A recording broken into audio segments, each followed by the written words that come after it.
Hey, welcome back. Welcome back to Just Count Me In. I'm Sari, I'm your host. And this week we're going to talk a little bit about clarity and clarity through conversations. During this week, it's come up a lot in my coaching and even in some of my tutoring, and even in my own life. So I thought it was something that we should address because clarity isn't something that we just find before the change. It often comes through the conversations that we actually avoid. There's a really big difference between talking about what we wish we had said and actually saying it. Today, we're going to go a little bit deeper than change. We're talking about courage and clarity and conversations to make them real. It's happened to all of us that we've dreaded or put off a difficult conversation. We're going to talk about neuroscience. We're going to give some activation tools and insights from Seth Godin on bravery and hesitation. And I'm going to give you a step-by-step framework that you can use today, plus reflective questions that you can journal to get a little bit more courage going in your courage muscle. So this past week I mentioned, and I don't know whether it's because we're coming up on a full moon, but I noticed a pattern. I coached a student who needs to start putting down her pencil and picking up her hand and asking questions. And she's afraid that she's going to look stupid. I coached a business owner who is nervous because she's getting ready to meet with her employees about some cell phone usage policies. And also a college student who has a roommate who has really crossed a lot of boundaries, and that's another difficult conversation. I've talked to parents and children who need to have conversations with each other around some pretty emotionally charged topics, and these conversations need to happen. And then to top it off, a cherry on top, I had my own uncomfortable conversation with a client about expectations for cancellation and payments. So nobody's exempt from this, and I realized something. I was thinking, why do we call this a hard conversation? I hate all these labels and then I use them. But the conversation itself is not really hard. It's because our emotions get involved in it, and we are worried that we're going to get rejected, or somebody's going to get angry, or we're going to be misunderstood. Our emotions make it feel risky. We can and we absolutely have to talk about what that is and why that is and how to do it better to keep this transformation going in our lives and stay in synchronicity with ourselves and our changes. So why do we actually avoid these conversations? Some of it is obvious because we get into situations where we're going to feel judged, or we're going to feel like somebody thinks that we're stupid, or we're not really sure, or we're afraid. We're afraid of rejection. We're afraid of anger. We're afraid of abandonment. Then two parts of our brain are competing. There's the amygdala, that's our emotional alarm system, and that reacts first. Whenever there's emotion involved, that reacts. Even with emotional memories, that trumps whatever else is going on in your brain. And it doesn't wait for logic. It senses a threat, reacts, and that's why our bodies can get tense and our stomach gets in knots sometimes. It's hard to say what we need to say. Our throat we can even get choked up and have to clear our throat a lot. And I think these are visceral reactions that we have when we're having a hard time speaking up. And then our mind starts going off, or mind does anyway, on these worst case scenarios. The good thing is we also have a rational brain, that prefrontal cortex, that wants to speak and wants to clarify. It's that executive function, wants to connect. And the trick isn't to try to force logic over emotion. It's to navigate both, because we have both going on, whether you want to admit it or not. Marketers and thinkers like Seth Godin, and I like him a lot, talk about bravery.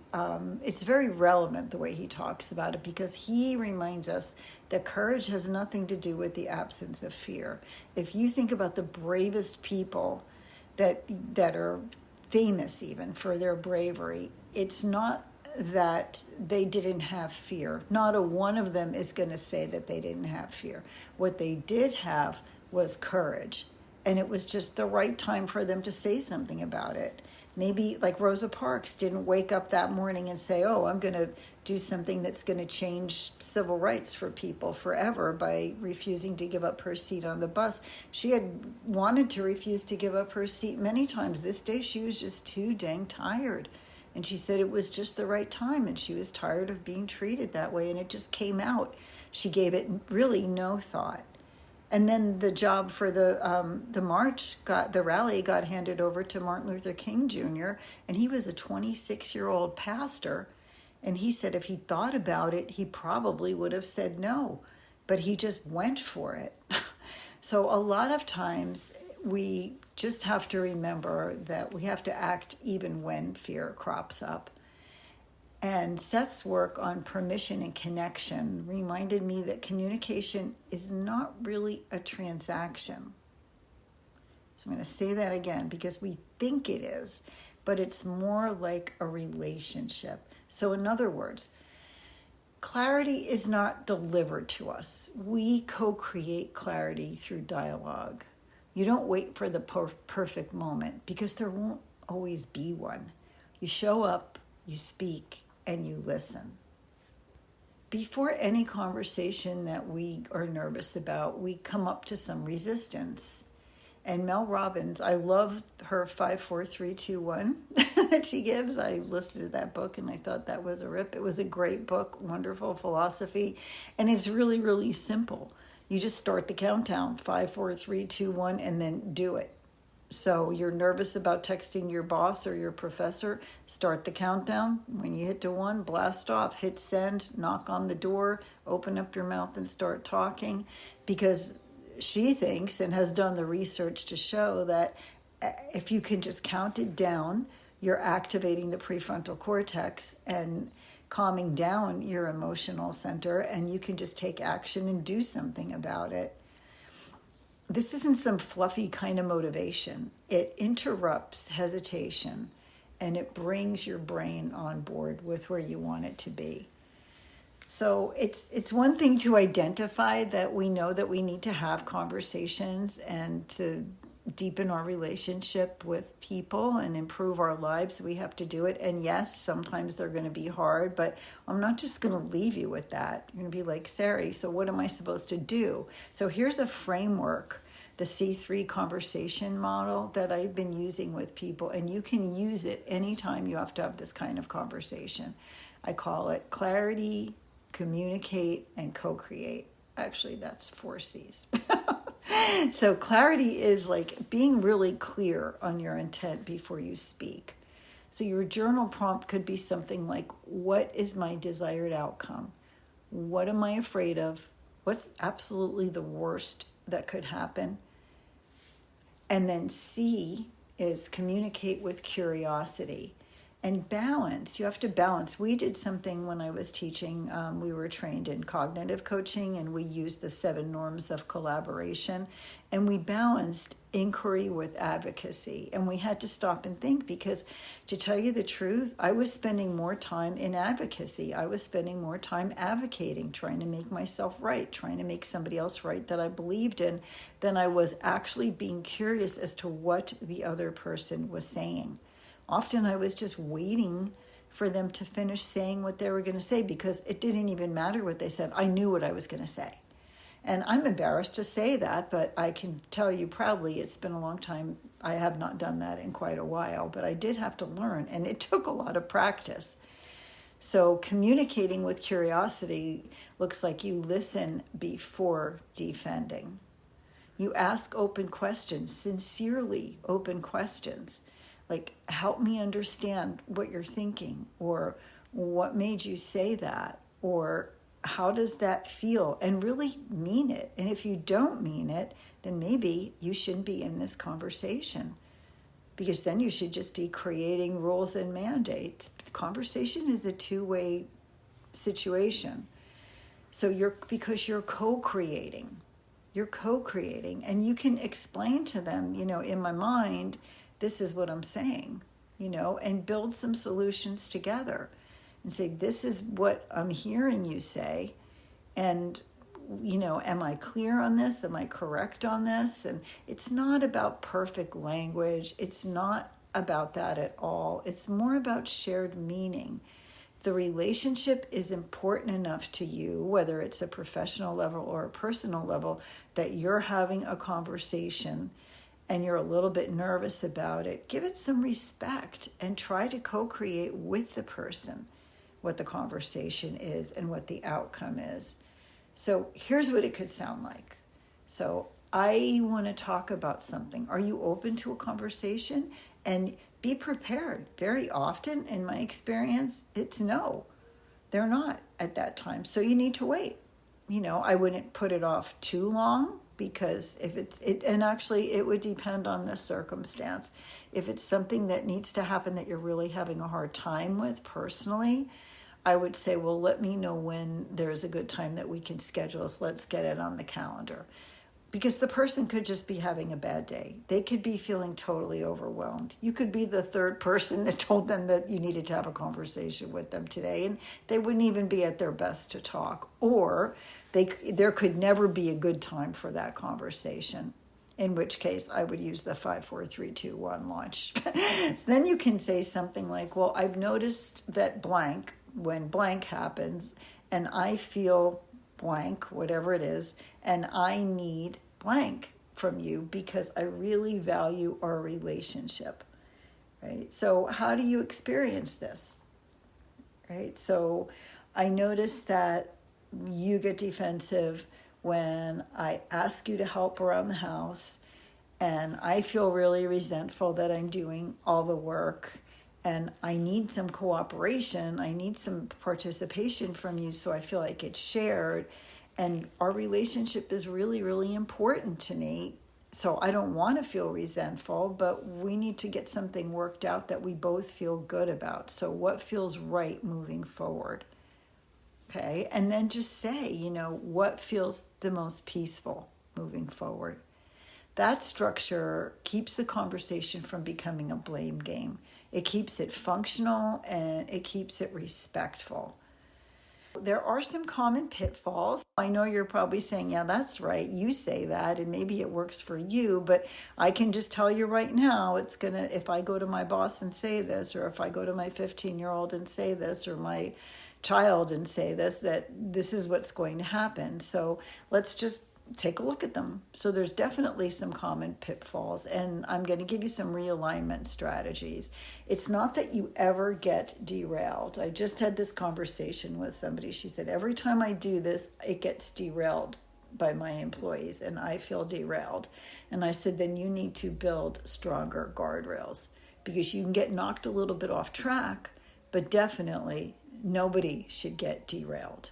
Unless there's some kind of catastrophe that goes on in your life, or a disaster, do we get derailed? You can get a little off track, but you need to build stronger constraints, stronger supports for yourself. Pitfall number 1, they get defensive. If someone gets defensive, you can feel it. There's a rise. They think that you're just trying to be right and you're not trying to hear their point, maybe. Or maybe they're guilty. Guilty conscience needs no accuser, right? And you can just say something like, okay, this is really bringing up really strong feelings for you. Can you just help me understand a little bit of what you're feeling? Okay. Pitfall number 2, which also happens to me, you freeze up.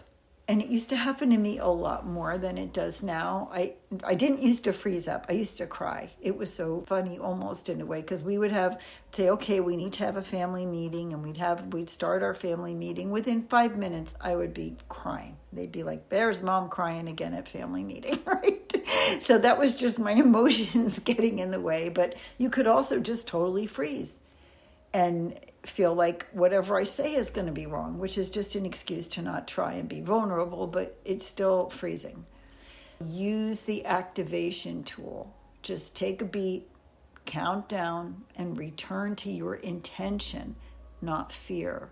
Like, why is this important to you? What do you actually want? Is the relationship important? Is the job important? Is your child's relationship with you important? Is your parents' understanding of this situation important? Is your understanding of the content in the class important? Is it important that your boss hears your point and gives you your raise? I mean, we have to have conversations, brave conversations, they're labeled now, all the time. I mean, somebody's baby dies or somebody's husband dies. Do you know what to say? Absolutely not, other than maybe how much you care. So do you not pick up the phone? Do you not take action when they're hurting like that just because you're not going to be perfect when you say something? No. You do your countdown and you pick up the phone, or you do what it is you need to do to initiate some kind of communication, just that you're there, that you're not always going to have the perfect words. So pitfall number 3 is clarity. If there's not clarity after your first try. Clarity often comes through continuous dialogue. Okay, and the first talk is data. It's like you're gathering data. You're not really failing. Okay, you're maybe discussing and not coming to a resolution about it. And we used to say, are we moving from discussion to dialogue or dialogue to discussion? Are we trying to resolve something, or are we just kind of clearing things out? And that can help, okay? But don't take it as a failure if we need a little bit more dialogue about this. Here are some journal reflection questions, because I really want to get you thinking about this.